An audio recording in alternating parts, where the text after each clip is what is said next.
Bonjour à tous, bienvenue sur Dream Up Your Style. Aujourd'hui nous allons faire l'analyse du personnage de Lisa Okai dans Full Metal Alchemist. Alors qui est Lisa?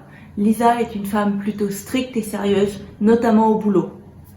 Alors à savoir qu'elle est lieutenant dans l'armée d'Amestris, aux côtés de Loy Mustang qui est colonel. Au boulot, Lisa a tendance à se montrer plutôt froide et même ferme, notamment avec son supérieur Roy qui a tendance à appeler en fait des femmes avec la ligne professionnelle. Elle n'hésite pas notamment à lui obliger à raccrocher lorsqu'il utilise la ligne intérieure qui est réservée aux appels internes du coup. Malgré ça, Lisa, elle a pu montrer un côté plus doux, voire même maternel, avec notamment les protagonistes Winry, Ed et Al. Elle va se montrer beaucoup plus douce avec eux parce elle les voit encore comme des enfants, comme on va savoir qu'ils sont des adolescents encore. Et elle, du coup, elle va vraiment avoir une fibre maternelle avec eux. On le voit notamment au tout début du manga ou de l'anime, lorsqu'elle n'est encore que sergent, lorsqu'elle rencontre Winry pour la première fois, elle la réconforte vachement en étant très douce avec elle. Ensuite, on le voit au fur et à mesure avec Ed notamment, lorsqu'il vient la voir pour avoir des renseignements sur la guerre d'Isbal. Et lorsqu'il vient aussi pour discuter du coup de Scar. Parce que à savoir qu'il va la voir au moment où il a eu l'opportunité de lui tirer dessus et donc de le tuer lorsqu'ils ont appris que c'était Scar qui avait tué les parents de Winry. Et il vient la voir pour avoir des renseignements notamment sur comment est-ce qu'elle a réussi à tuer et à bien le vivre.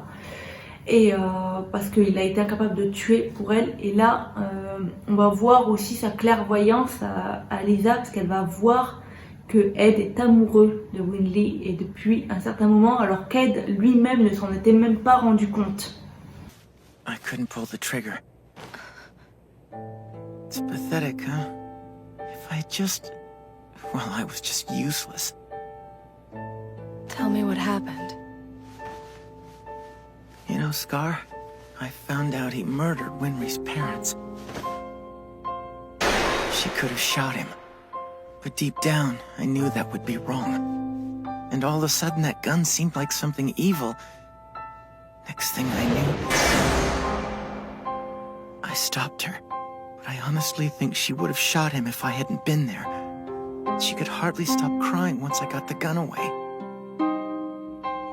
And it's my fault. I've got no resolve. I only managed to make things worse. You're just dwelling on this stuff because you made it back alive. You need to stay focused on living. That's how you'll help Winry. How else can you protect her? I mean, after all, you love her, don't you? Elle va savoir l'écouter et le conseiller également. Et en plus, cette situation lui semble tout à fait naturelle, puisqu'en même temps qu'elle parle avec Ed, elle va nettoyer son pistolet, son revolver, je sais pas trop ce que c'est une arme à feu, hein. Elle va la nettoyer en la démontant entièrement et en la remontant par la suite. Elle est également très douce avec Black Hayate, son chien, qui est parfaitement dressé, mais avec qui elle a des moments de tendresse, notamment lorsqu'elle rentre du boulot. L'une des premières choses qu'elle fait, c'est le câliner. Lisa est complètement polyvalente. Elle va aussi bien maîtriser les situations d'urgence que les situations qui vont nécessiter plus de douceur. Lisa, elle maîtrise parfaitement les armes à feu et toutes sortes d'armes à feu. C'est d'ailleurs pour ça qu'elle a sa réputation d'œil de faucon, parce qu'elle ne loupe jamais sa cible. Mais comme je l'ai dit préalablement, elle est capable de gérer des situations où il faudrait se montrer plus doux, notamment quand elle parle avec Ed, Al ou Winry. De plus, Lisa est vue comme une personne qui arrive à garder son sang-froid et qui sait se montrer juste avec autrui. Parce que par exemple, elle n'utilise jamais son arme à feu pour intimider autrui. Sauf dans l'anime de 2003, Full Metal Alchemist, qui n'est pas du tout fidèle à l'œuvre et qui a un petit peu créé les personnages un peu à leur sauce. Et du coup, ce ne sont pas les vrais personnages du manga Full Metal Alchemist ou de l'anime de 2009, Full Metal Alchemist Brotherhood. Parce que justement dans le manga ou dans l'anime de 2009, elle sort son arme uniquement pour se défendre ou dans le but de tuer. Malgré son calme, Olympien a dégainé son arme. Elle a été grandement affectée par la guerre, tout comme les autres soldats, notamment, ça a été vu par Roy. Elle s'est d'ailleurs enrôlée beaucoup, un petit peu à cause de Roy, elle s'est enrôlée elle s'est engagée. Parce que quand elle a rencontré Roy, elle n'était encore qu'une adolescente qui venait de perdre son père. Enfin, elle va perdre son père alors qu'elle connaît déjà Roy. Mais lui, ça a été un grand soutien pour elle. Et lorsque lui, il a dit qu'il allait s'engager dans l'armée, il lui a expliqué ses raisons. Et ces raisons-là l'ont séduite. Et alors, elle s'est jurée de toujours lui rendre l'appareil, en fait, à Roy. Il l'a protégée dans un moment où elle avait besoin de sa protection. Et du coup, elle s'est toujours jurée de lui rendre ça. Et alors, elle s'est en quelque sorte engagée pour lui, en quelque sorte. Mais vous allez voir que Lisa est une femme parfaitement indépendante et c'est d'ailleurs une figure importante du féminisme, je trouve. Et on va comprendre qu'en fait, elle ne s'est pas du tout engagée pour Roy, mais pour les convictions qu'elle partage avec lui. Alors oui, elle l'aime, Roy, elle est amoureuse de lui. D'ailleurs, on va pouvoir le voir dans différents extraits, notamment celui où Roy l'appelle.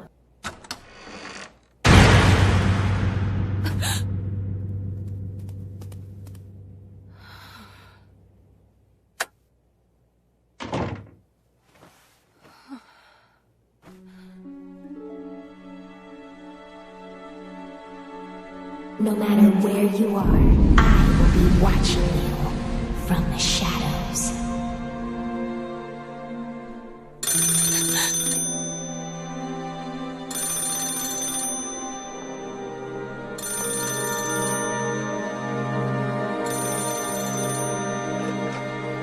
Hello? Hello there, madam. This is your neighborhood florist. What are you talking about, Colonel? Sorry. I kinda got drunk and somehow bought a car full of flowers. You wanna do me a favor and take some off my hands? What's wrong? Did something happen? No, sir. It's nothing. Are you sure? Yes, sir. Everything's fine. And sorry to let you down, but I don't even own a flower vase. Thanks for thinking of me, though. Have a good night. Okay, bye.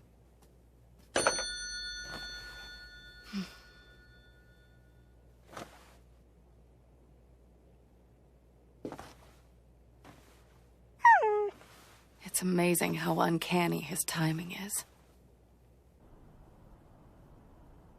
Ou lorsqu'elle le défend face à Lust, mais ça on le verra plus tard, qu'elle est vraiment profondément amoureuse de lui. Ses sentiments d'ailleurs semblent réciproques, parce que Roy, comme j'ai dit dans l'appel téléphonique, semble vraiment s'inquiéter pour Lisa, et il semble très proche d'elle. Je pense que les sentiments sont vraiment réciproques. Malgré ça, elle va rester professionnelle, parce que Roy est tout de même son supérieur hiérarchique, il est colonel et elle lieutenant. Mais elle va se contenter alors de veiller sur lui et de ne pas lui imposer son amour et de rester un petit peu dans l'ombre de Roy. Bon, vraiment désolée du bruit, il y a des travaux, j'ai des voisins bruyants. Voilà. Pour revenir sur son traumatisme de la guerre, on le découvre clairement lorsqu'on découvre les atrocités de cette guerre. D'ailleurs, Lisa, à la fin de la guerre, on peut voir qu'elle va enterrer un corps en fait, d'un enfant qui est mort durant cette guerre. D'ailleurs, elle va regretter un instant d'avoir confié les secrets de la chimie de feu à Roy parce qu'il l'a utilisé en fait, ce savoir pour tuer des innocents. Et c'est pour ça qu'elle va lui demander en fait à Roy de la brûler parce que son père, Lisa, elle a eu une enfance un petit peu difficile, elle a été un petit peu négligée par son père. Et sur son lit de mort, en fait, avant de mourir, son père lui a tatoué sur le dos le secret de l'alchimie de flamme. Et du coup, c'est clairement de la maltraitance, elle l'a très mal vécu. Et alors, pour pouvoir se défaire de cette emprise-là, elle va demander à Roy de lui brûler le dos. Alors, elle le fait pour se libérer, mais également pour que plus jamais personne ne puisse avoir ce secret de l'alchimie de flamme et que plus personne ne puisse utiliser ce pouvoir pour blesser des gens innocents. Alors lorsqu'elle se fait brûler par Roy, elle renaît en quelque sorte. C'est d'ailleurs pour ça que ça va être un petit peu vu comme étant un phénix à ce moment-là, parce qu'elle va renaître en quelque sorte de ses cendres du fait de la brûlure. Et ça va vraiment lui permettre de se libérer et d'être une nouvelle femme. D'ailleurs, cette cicatrice, cette brûlure, ça va lui permettre également de faire son deuil, de se pardonner. En fait, c'est son chemin de la rédemption en quelque sorte sur toutes les vies qu'elle a prises. Et pour Roy, ça va être un petit peu la même chose. La seule fois où Lisa, elle va perdre son sang-froid, ça va être le moment avec Lust. Comme j'en ai parlé un petit peu précédemment, elle va croire que Lust a tué Roy. Et alors là, elle va complètement perdre son sang-froid parce que rappelez-vous, Lisa est amoureuse de Roy. Et là, ça va vraiment être flagrant. Elle est tellement persuadée qu'il est mort qu'elle n'envisage pas sa vie en fait sans pouvoir le protéger, sans pouvoir être là pour lui et sans juste le voir sourire, quitte à le voir avec une autre femme, elle s'en fiche, elle veut juste le voir. Heureusement qu'Al sera là à ce moment-là pour pouvoir la protéger de Lust et d'elle-même parce qu'elle perd complètement elle perd la tête complètement et elle est prête à mourir. さて、注意さん。あなたもすぐに上司の後を追わせてあげるわね。待って。人柱を一晩に二人と言ったわね。まさか。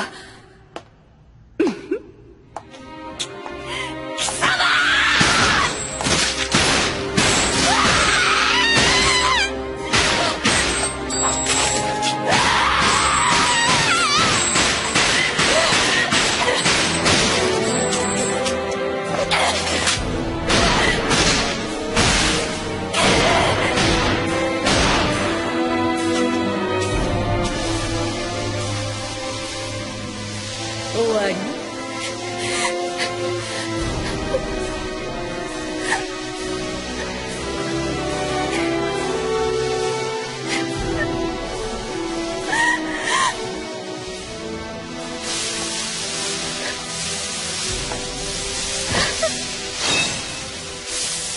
本当に愚かで弱い悲しい生き物ね。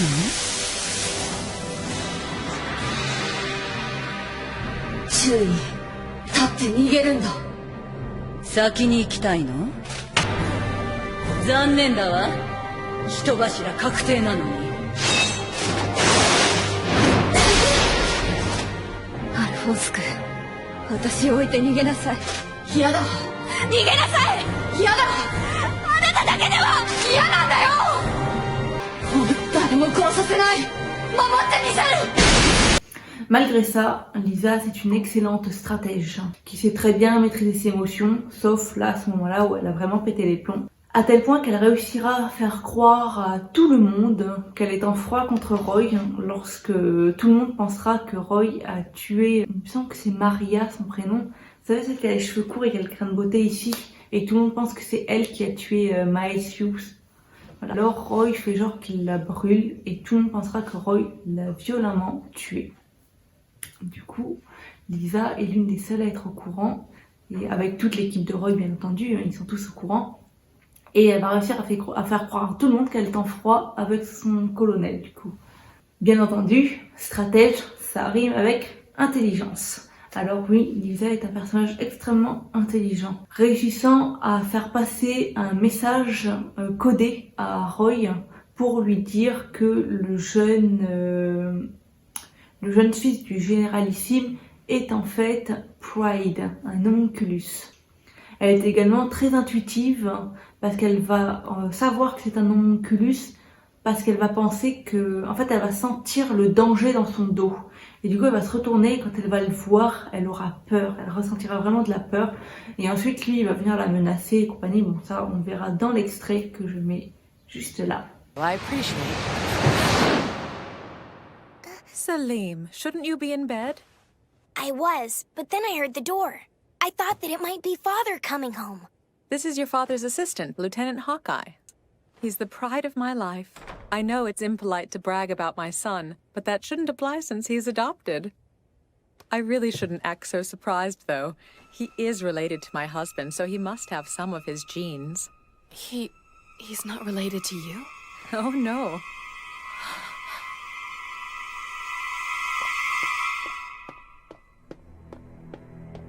This just doesn't add up.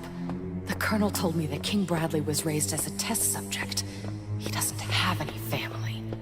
He didn't even know his parents. And I got that strange feeling from Salim. Could he be? So, you've put it all together?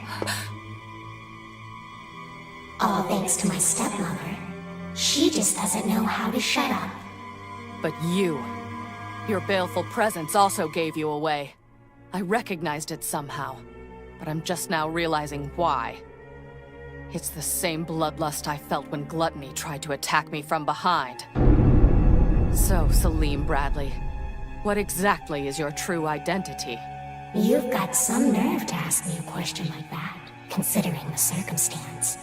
Such bravery. You've also shown good judgment by keeping your gun holstered. Such a move would only get you killed. I'm guessing you're a homunculus, like Gluttony. No, you've got some kind of pressure coming from you that he didn't have. I'm offended that you would even put Gluttony and me in the same league. You ask my name, it's Pride. And I was the first homunculus. Are you trying to get information out of me? You're a courageous one, aren't you? Have you considered switching sides and joining us? Why would I? I'd just be a pawn to you. So that's a no? That's too bad. Oh well.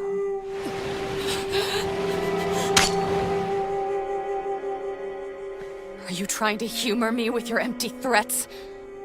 It's just wasteful to kill your hostage. How perceptive you are. Just remember, Lieutenant, no matter where you are, I will be watching you from the shadows. Lisa, elle représente l'archétype de la femme forte et indépendante. Elle aime Roy, mais ce n'est pas pour autant qu'elle lui voue une admiration et qu'elle lui voue toutes ses pensées également. Elle s'est d'ailleurs engagée, comme je l'ai dit, non pas pour lui, mais pour les idéologies qu'elle partage avec lui. Elle avait certes envie de le revoir, mais ce n'est pas que pour ça qu'elle s'est engagée. De plus, elle souhaite le protéger et elle le fait très bien. C'est même pas Roy qui a le rôle du chevalier servant, mais c'est Lisa qui a ce rôle-là. Lorsqu'elle le protège notamment de Scar, elle lui a échappé à la mort. Là, clairement, on pourra le voir dans cet extrait. Here, I will eliminate you as well. Oh, is that right? You guys stay out of it. Colonel Mustang, sir! Colonel Mustang. So this is the Flame Alchemist. Volunteering yourself to receive judgment. This is truly an auspicious day. So you know who I am, and you still want to challenge me. Bad decision.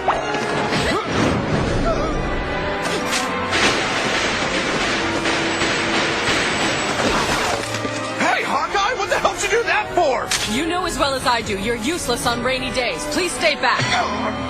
Et que du coup, dans cet extrait, on peut voir qu'elle lui fait une balayette pour le sauver en fait de Scar, parce que son alchimie de flamme ne fonctionne pas lorsqu'il pleut. Lorsqu'il y a trop d'humidité dans l'air, son alchimie ne fonctionne pas. Après, Lisa, elle le sait très bien. Pourquoi? Parce que c'est son père qui a inventé cette alchimie, qui l'a enseignée à Roy. Et comme je l'ai dit, elle a tous les secrets de cette alchimie tatoués dans le dos. En conclusion, Lisa est une femme extrêmement forte, intelligente et indépendante. Elle va casser tous les clichés de la jeune femme douce et candide. D'ailleurs, il y a plusieurs femmes dans Fullmetal Alchemist, le manga, ou Fullmetal Alchemist Brotherhood, l'animé, qui vont casser ces codes. Comme par exemple, je pense à Olivia Mira Armstrong. Ou Olivier, ça dépend la version que vous écoutez. De plus, elle n'est pas sursexualisée, parce qu'elle va porter un uniforme, l'uniforme standard, elle porte le même que les hommes, et du coup on ne voit que très peu ses formes. On va les voir de temps en temps lorsqu'elle porte des vêtements civils, mais on la voit souvent, alors on la voit en jupe et compagnie, mais ce n'est jamais des jupes courtes, c'est toujours des jupes extrêmement longues. Elles sont légèrement fendues, mais c'est pour pouvoir l'aider à dégainer son arme qui est accrochée à sa cuisse, mais elle n'est jamais vue comme étant hyper sexualisée. Elle a d'ailleurs ses cheveux souvent attachés, elle va les couper à la fin du manga ou de l'anime de 2009, elle les a extrêmement courts au début, c'est vraiment pas, elle n'est pas vue comme étant une femme objet, c'est vraiment une femme qui a un rôle très important et qui sauve quasiment tous ses camarades, elle est rarement sauvée et c'est souvent elle qui sauve les autres, et du coup elle n'est pas vue comme une femme objet. Le lecteur ou la personne qui visionne l'anime n'a donc pas d'autre choix que de se concentrer sur la psychologie du personnage, sur le mental de ce personnage, parce qu'elle ne va pas pouvoir être hyper sexualisée comme je l'ai déjà dit. L'auteur, il a fait ça, je pense, pour créer vraiment un sérieux autour de ce personnage, pour qu'elle soit vraiment prise au sérieux, comme étant un soldat. Elle fait partie de l'armée, en plus elle est lieutenant malgré son jeune âge. Alors tous ses homologues masculins vont forcément la prendre au sérieux. En plus de ça, elle va être respectée du coup par ses pairs, mais également par ses ennemis, qui vont vraiment la prendre au sérieux comme étant une ennemie, une menace, une réelle menace. D'ailleurs, sa confrontation avec Lust va être extrêmement symbolique, parce que Lust est son total opposé. C'est une femme extrêmement pulpeuse, qui met ses formes en valeur. Après, ce sont deux visages de la femme libérée, mais, qui assument leur corps et leur manière de penser, mais Lust est plus sur le corps, tandis que Lisa est plus sur le mental et la psychologie. Vous voyez, ça va vraiment être deux facettes d'une même pièce en soi, mais c'est d'ailleurs pour cela qu'elles ne pourraient jamais s'entendre. Alors leur combat est vraiment extrêmement important. Tandis qu'une se concentre sur les codes sociaux, c'est-à-dire vraiment la beauté physique, les longs cheveux dans le vent, toujours très bien maquillée, extrêmement classe à chaque fois, en toute occasion, enfin bon bref, la femme qui a été créée par la société. Et de l'autre côté, il y a Lisa qui est la déconstruction de cette femme qui s'assume avec ses formes, parce qu'elle est tout de même une femme plutôt musclée. Du coup, elle va s'assumer telle qu'elle est, elle va assumer son intelligence et elle ne va pas essayer de se cacher, c'est juste qu'elle accepte cet uniforme sans vouloir en changer quoi que ce soit, parce que si l'uniforme était plus court ou quoi que ce soit, ça ne serait pas pratique pour le combat. Alors elle est vraiment dans la praticité plus que dans la beauté. Du coup, voilà, mon analyse du personnage de Lisa est terminée. J'espère que ça vous a plu. N'hésitez pas à vous abonner et à me mettre un pouce bleu et à également me rejoindre sur tous mes autres réseaux, notamment sur TikTok où je fais à chaque fois un complément d'analyse. Voilà, j'espère que ça vous a plu et je vous dis à bientôt.